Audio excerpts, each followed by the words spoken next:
từ trứng nó chơi bên chảo nữa xong nó chỉ một tao chế chỉ một covid thêm một tao chế tôi cái nó nữa nó bên chảo nữa chế cái này không nhiều nữa tụi lâu lọt cơn rồi đó lại một đá chín nó sẽ là nó tì rau nó theo cái này bọc của nó nữa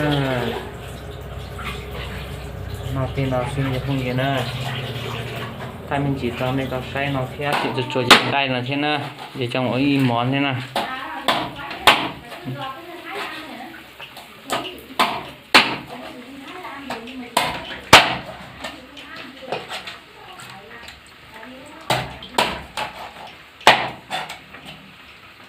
chuyện này trộn không gì tua rồi bé nó chỉ biết chờ nữa một tàu chỉ được bé vừa cái tuần nó chỉ biết chờ nhau lợn trồng lò nữa chờ không gì nữa các con cầu đi nữa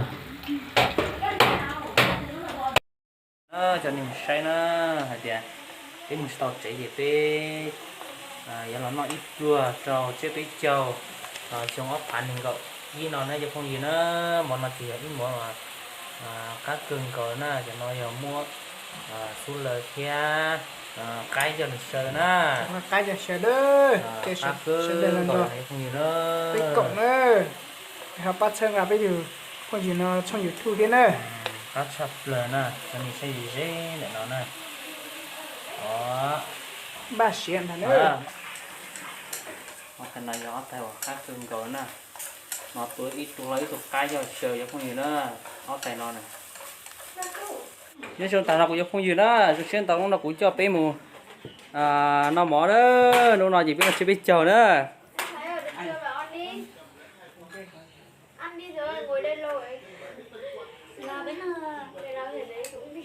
chỉ biết chưa biết chờ nữa bé chúng ta chỉ biết là nó tê rau mỏ đi chứ không gì đó thôi tự nó quay thôi tại sao lại quay trên xe đấy anh chưa đấy đúng rồi đấy xong chưa đó tất cả đó cháu có gì đó tao nhìn thấy cả cái xe nó đang bán rồi không may là cứ đang suốt hỏi xe bán cho anh chết đó tại sao cháu không gì đó chú ơi chú phát biểu lời vào đây để em mình còn gặp nhau năm mới Tết nào năm mới là anh em xa quê nhưng mà vẫn cứ tình nguyện về hướng quê hương là vẫn cứ vui vẻ rồi chú nhá vẫn đầy đủ vui vẻ rồi cháu gần chú rất nhiều nhá rồi anh An ơi lớn lên đâu sức khỏe nha mời tất cả mọi người nhá đây là một quê rồi đây là quê mới rồi em có gì đâu nhưng mà năm mới thì phong nhiêu đó chơi tận này ít trồng phong nhiêu cho nên xuất từ tuần rồi biết nó mỏ đó nó mỏ kia là gì trâu chưa biết trồng đây phong nhiêu nữa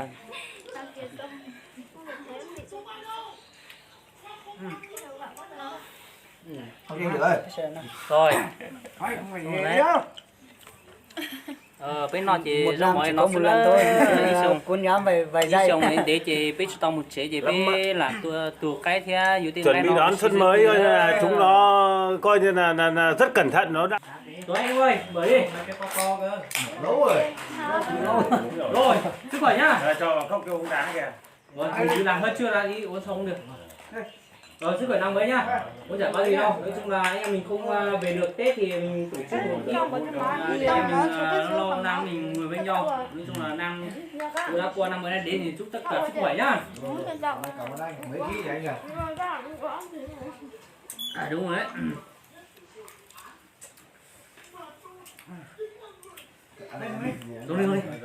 đúng đi cái chân nó không gắt lên đâu xem chân gà này cái xe thận nọ cho nó nhiều nhiều ăn ngon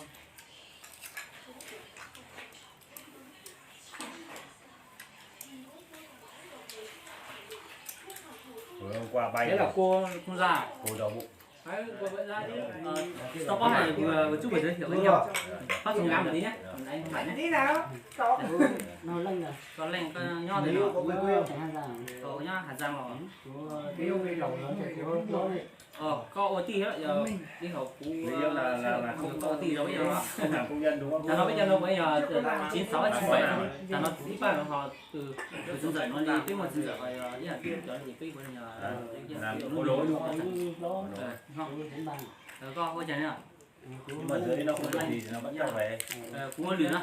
Vừa sống nước chung nhất sang lại. Nhưng mà riêng sáng hôm nay là bị đâu? Hôm qua rồi, một ca hôm qua đấy. Đúng rồi. 29 đấy. Đúng rồi. Nhưng mà huyện nhà Nhưng mà lại ngày hôm nay thì lại không có. huyện nhà chú lại chính thức là xã hôm nay là tuyên bố là cũng nguy kịch.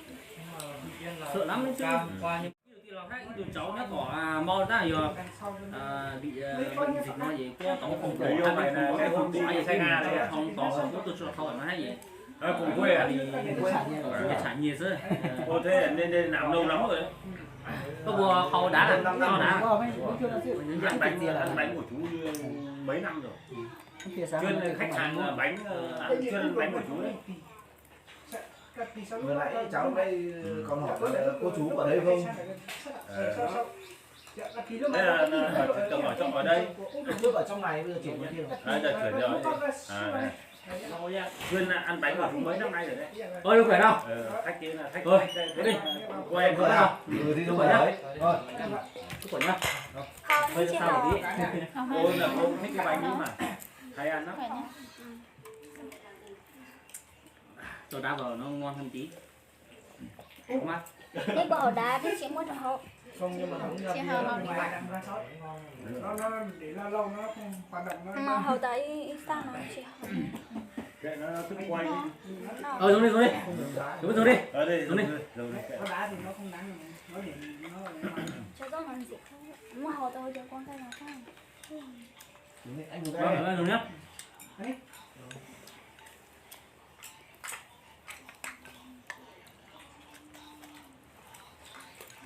Thế là đây là toàn là quân của bên nó hết đấy, đúng không? Đúng rồi. Anh lửng ra mấy một anh lửng ra. ngày mai hai Sai. Có một trang nó có một cái chi tiết. Để có bữa mỗi mùa. Thế là chị mua thì là chị Cái tí từ tối mình sẽ chị mua cái bánh này thì chị mua anh lừa sang Nam nó để lâu nhưng mình không dùng nó đủ đẩy nó thì quay phim tầm 8 đến 9 triệu thôi. Rẻ mà. Quay này thu âm tốt nhất là cái dòng Sony ấy. Em bảo anh rồi luôn. Làm cái tốt Rồi, hơn. chúc khỏe nhá. Anh tôi gia đình nhá. rồi chúc khỏe em mà. thằng bên một chút là em mình khỏe nhá làm gì cũng là tự ý muốn của mình nhất chúc khỏe nhá Ngày xưa iPhone thì nó cũng kết nối đấy điều khiển sau một tí thì cứ đấy nhá cứ vẫn nhá nó không được đâu. Không Thế Sony mà vẫn chị được em mà. chỉ mua cho các con giải bây giờ có đâu cần hồ sơ thôi. Có thằng tao cần cái này là cho tụi mình có con này thì phải có máy tốt thì nó luôn đã có mua ta có mặt đã có. Con này không cho tập ghi cho nên là hai tiếng là không đầy tức là mình phải vừa săn phải vừa nhìn ấy rồi chúng nhá Nó quay thì nó quay thì nó mới hoạt động, còn mình không quay nó tự động nó sẽ không người nhá. không hoạt động nữa. Cái mình quay thì nó tên là định kiểu như là nó không Xếp của đi. kết nối. rồi chúng mình chú nào rồi. chú nhé Rồi. Thế là chú với ấy nằm đây mình cũng đi kiếm với nhau rồi để chung là chú thì cũng làm được cái chú đi cũng đi làm cái gì với nhau thì ít đi thôi chúng ta cũng phải để mấy rồi tổng cái sách đó mà kinh khăn công ty nó nhá. của công ty luôn rồi này ăn nhó thì tại sao cho nó lỏ Đây, Em vừa uống với anh ấy xong. xi lăng đâu à anh em đây.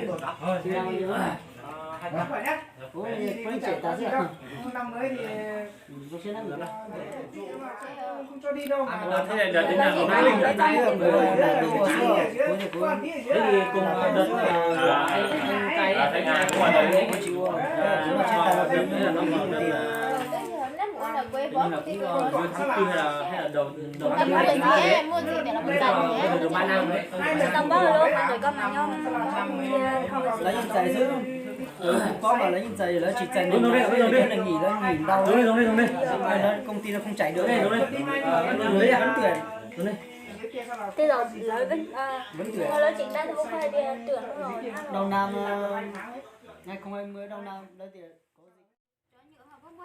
thì tôi có thắc bây giờ cứ sẽ đợi bên mùa rồi bên nó còn nó bên mùa có mẹ biết họ lo nó biết hả đây cổ cú kết nút nó đỏ nó chỉ bé bây giờ cạn nó là sẽ nó chỉ bé nó chỉ quỳ nó sao làm nó cạn rồi này có cười nó bên họ tàn cho ít kim bia rồi nó có chấp lời không gì đó chỉ nó này hai mình chỉ cho bé tao sai này kia là sẽ nó chỉ có cười rồi nè dùng cho đúng rồi có ý chỉ giờ khách ý bán được ở nhà thì bây giờ chị nên một chút rồi lớn chứ chị nhau một gì con nó của nó hay để chơi thật mò chúng bảo lấy bây giờ nó là cũng nhiều như anh em mình ở đây ấy nếu mà ở nhà ấy ví dụ như vào anh trước xong là đi vào thằng em xong là đến lượt chú mấy em nữa thì cứ từ ăn đến Z là không hiểu rồi thầy nó cho bé tao sai nữa thì nhân xong nó có cần có trong phong gì nó chỉ xin chỉ cửa nó bye bye